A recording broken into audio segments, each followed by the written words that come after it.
یہ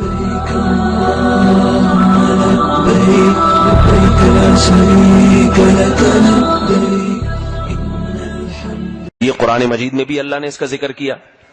اللہ نے اہل ایمان کی جو صفات بیان کی ہیں، صفات، ان میں کیا صفات فرمایا؟ ان کی یہ دعا ہوتی ہے، ربنا ہب لنا من ازواجنا وذریاتنا قرۃ اعین، اے اللہ ہمیں ہماری بیویوں اور اولادوں کی طرف سے آنکھوں کی ٹھنڈک عطا فرما. اس کی تفسیر میں صحابہ سے اور تابعین سے جو تفسیر منقول ہے وہ کیا ہے کہ ان کو دیندار بنا تاکہ ان کی نماز، تلاوت اور دینداری کو دیکھ کر ہماری آنکھیں ٹھنڈی ہوں، سکون ملے کہ ماشاءاللہ صحیح ٹریک پہ چل رہے ہیں، بیوی بھی صحیح سمت پہ جا رہی ہے، اولاد بھی صحیح سمت پہ جا رہی ہے.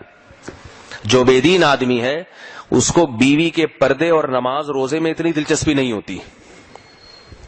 کہتی ہے وہ کہتا ہے تمہارا ذاتی عمل ہے، تم پردہ کرو نہیں کرو، نماز پڑھنا ہے پڑھو نہیں پڑھو، صدقات و خیرات کرتی ہو کرو، نہیں کرنا نہیں کرو، مجھے روٹی ٹائم پہ چاہیے.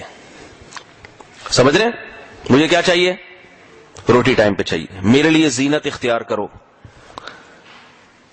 تو اپنا غلام بنا کے تو رکھے گا مگر اپنی بیوی کو اللہ کا غلام نہیں بننے دے گا.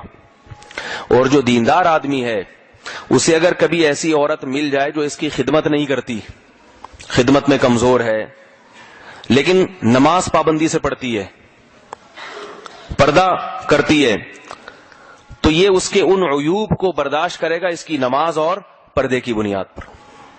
یہ دینداری کی علامت ہے. کہتے ہیں کوئی بات نہیں، میرے ساتھ معاملہ بڑا گڑبڑ ہے مگر اللہ کے ساتھ تو صحیح ہے نا. اگرچہ شوہر کی اطاعت کرنا بھی اللہ ہی کا حکم ہے لیکن ایک واسطے کے ساتھ واسطہ آ جاتا ہے درمیان میں، اور اللہ کی عبادت براہ راست اللہ کی ہے.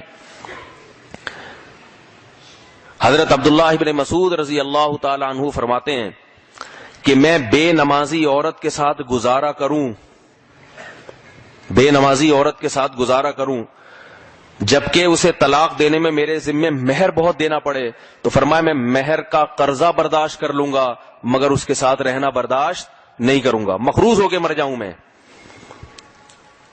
تو وہ تو چونکہ صحابہ تھے ان کا تو معیار اور بلند تھا، وہ تصور نہیں کر سکتے تھے کہ بے نمازی عورت کے ساتھ ہم کیسے گزارا کر لیں جو اللہ کی عبادت نہیں کرتی.